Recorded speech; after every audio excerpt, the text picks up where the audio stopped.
2 আৰু 3 আগষ্টত একাউণ্টত জমা হ'ব পৰৱৰ্তী কিস্তিৰ ধন।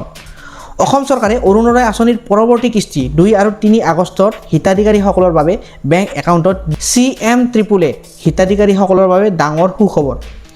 8 জুলাই তাৰিখৰ পৰা আৰম্ভ হ'ব প্ৰশিক্ষণ। তাৰ পিছতেই পাব দ্বিতীয় কিস্তিৰ 25,000 ধন। মুখ্যমন্ত্ৰী আত্মনিৰ্ভৰশীল অসম অভিযান CM-AAAৰ অধীনত নিৰ্বাচিত হিতাধিকাৰীসকলৰ বাবে গুৰুত্বপূৰ্ণ আপডেট। নমস্কাৰ, আপোনালোক সকলোকে পুনৰবাৰ স্বাগতম জনাইছোঁ আজিৰ অন্য এটা নতুন ভিডিঅ'লৈ। অন্য দিনাৰ নিচিনাকৈ আজিও লৈ আহিছোঁ মই আপোনালোকৰ কাৰণে কেইবাটাও গুৰুত্বপূৰ্ণ আঁচনিৰ খবৰ। গতিকে ভিডিঅ'টো সম্পূৰ্ণ শেষলৈকে চাই থাকিব। ভিডিঅ'টো যদি ভাল লাগে তেনেহ'লে ভিডিঅ'টো এটা লাইক কৰিব আৰু যদি চেনেলটোলৈ প্ৰথমবাৰৰ কাৰণে আহিছে তেনেহ'লে চেনেলটো ছাবস্ক্ৰাইব কৰিবলৈ নাপাহৰিব। কাৰণ চৰকাৰী আঁচনি, চৰকাৰী খবৰ আৰু বিভিন্ন জিলাৰ গুৰুত্বপূৰ্ণ খবৰ মই আপোনালোকৰ কাৰণে সদায় লৈ আহোঁ। গতিকে ভিডিঅ'টো এতিয়া আৰম্ভ কৰোঁ। এতিয়া আহিছোঁ প্ৰথমটো খবৰলৈ। প্ৰথমটো খবৰ হৈছে অৰুণোদয় আঁচনি হিতাধিকাৰীসকলৰ বাবে ডাঙৰ সুখবৰ। কাৰণ 2 আৰু 3 আগষ্টত একাউণ্টত জমা হ'ব পৰৱৰ্তী কিস্তিৰ ধন।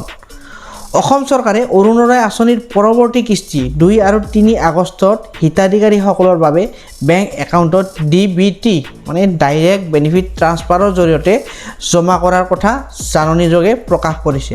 যিসকল যোগ্য হিতাধিকাৰী তেওঁলোকৰ একাউণ্টলৈ কিস্তিৰ ধন পৰ্যায়ক্ৰমে এতিয়া জমা হ'ব।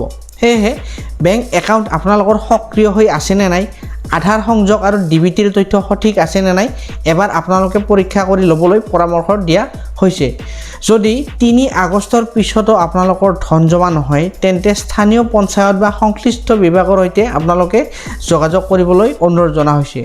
যদি আপুনি এজন অৰুণোদয় আঁচনি হিতাধিকাৰী হয় তেনেহ'লে কমেণ্ট কৰি নিশ্চয় জনাব। এতিয়া আহিছোঁ তাৰে পিছৰটো খবৰলৈ। তাৰে পিছৰটো খবৰ হৈছে CM-AAA হিতাধিকাৰীসকলৰ বাবে ডাঙৰ সুখবৰ। 8 জুলাই তাৰিখৰ পৰা আৰম্ভ হ'ব প্ৰশিক্ষণ।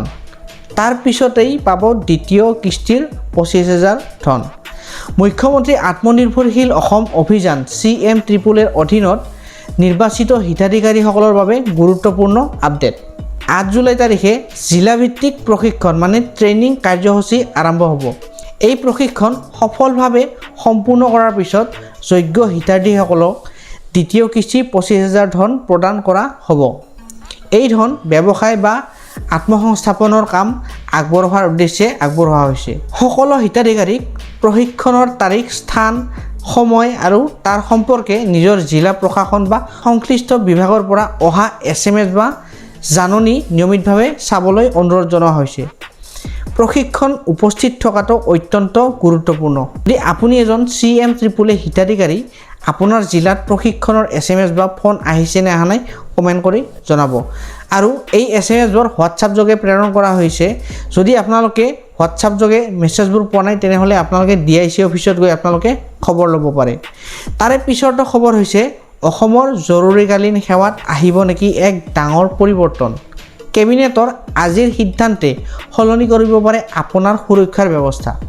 গুৱাহাটীত অনুষ্ঠিত অসম কেবিনেট বৈঠকত কেইবাটাও গুৰুত্বপূৰ্ণ সিদ্ধান্ত গ্ৰহণ কৰা হৈছে। ইয়াৰ ভিতৰত আটাইতকৈ উল্লেখযোগ্য হৈছে ডাইল 112 জৰুৰীকালীন সেৱাৰ আধুনিকীকৰণৰ বাবে 100 কোটি টকা অনুমোদন।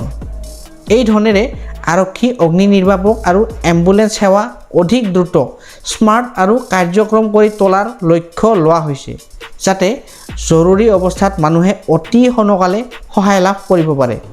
ইয়াৰ উপৰিও ৰাজ্যৰ উন্নয়ন আৰু প্ৰশাসনিক ব্যৱস্থা অধিক শক্তিশালী কৰাৰ উদ্দেশ্যে 7খন নতুন বিধেয়কতো কেবিনেট সন্মতি জনাইছে। আপোনাৰ মতে ডাইল 112 মানে 112 সেৱাৰ এই আধুনিকীকৰণে সাধাৰণ ৰাইজক কিমান উপকাৰ কৰিব? এতিয়া আহিছোঁ তাৰে পিছৰ খবৰটোলৈ। ফটো তুলিবলৈ গৈ এতিয়া ভৰিব লাগিব আপুনি জৰিমনা। গুৱাহাটীৰ এই জনপ্ৰিয় সেতুত জাৰি কৰা হ'ল নতুন নিয়ম। গুৱাহাটীৰ কুমাৰ ভাস্কৰ বৰ্মা সেতুত এতিয়াৰে পৰা অনুমতি অবিহনে আপুনি ফটোশ্বুট বা ভিডিঅ' শ্বুটিং কৰাত নিষেধাজ্ঞা জাৰি কৰিছে প্ৰশাসনে। যান বাহনৰ স্বাভাৱিক চলাচল বাধা আৰু সুৰক্ষাজনিত আশংকাৰ বাবে এই সিদ্ধান্ত লোৱা হৈছে। প্ৰশাসনে জনাইছে যে বহু লোকে সেতুৰ ওপৰত গাড়ী ৰখাই ফটো আৰু ৰিল নিৰ্মাণ কৰাৰ ফলত যান বাহন যান-জঁট আৰু দুৰ্ঘটনাৰ সম্ভাৱনা বৃদ্ধি পাইছিল। সেইকাৰণে কি কৰিছে কঠোৰ ব্যৱস্থা গ্ৰহণ কৰা হৈছে। আপোনাৰ মতে এই সিদ্ধান্ত সঠিক নে অত্যাধিক কঠোৰ?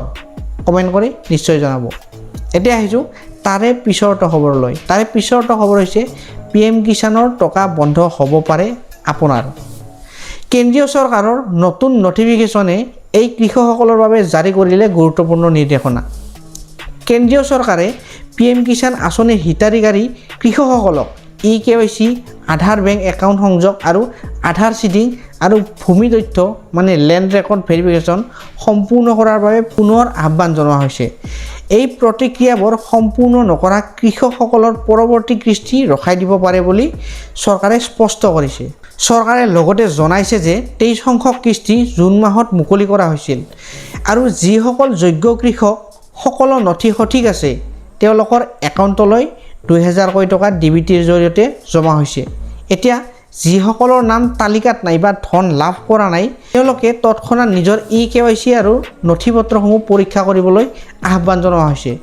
আপুনি PM কিষাণৰ কিস্তি সময়মতে পাইছে নে পোৱা নাই কমেণ্ট কৰি নিশ্চয় জনাব। গতিকে আজিৰ ভিডিঅ'টো এইখিনি আছিল। যদি ভিডিঅ'টো ভাল লাগিল তেনেহ'লে ভিডিঅ'টো এটা লাইক কৰি দিব আৰু যদি চেনেলটোলৈ প্ৰথমবাৰৰ কাৰণে আহিছিল তেনেহ'লে মোৰ চেনেলটো আপোনালোকে ছাবস্ক্ৰাইব কৰিবলৈ নাপাহৰিব, কাৰণ এনেকুৱা ধৰণৰ ইম্পৰ্টেণ্ট আৰু ইনফৰ্মেটিভ ভিডিঅ' মই আপোনালোকৰ কাৰণে সদায় লৈ আহোঁ। গতিকে আজিলৈ ধন্যবাদ, লগ পাম নেক্সট ভিডিঅ'ত।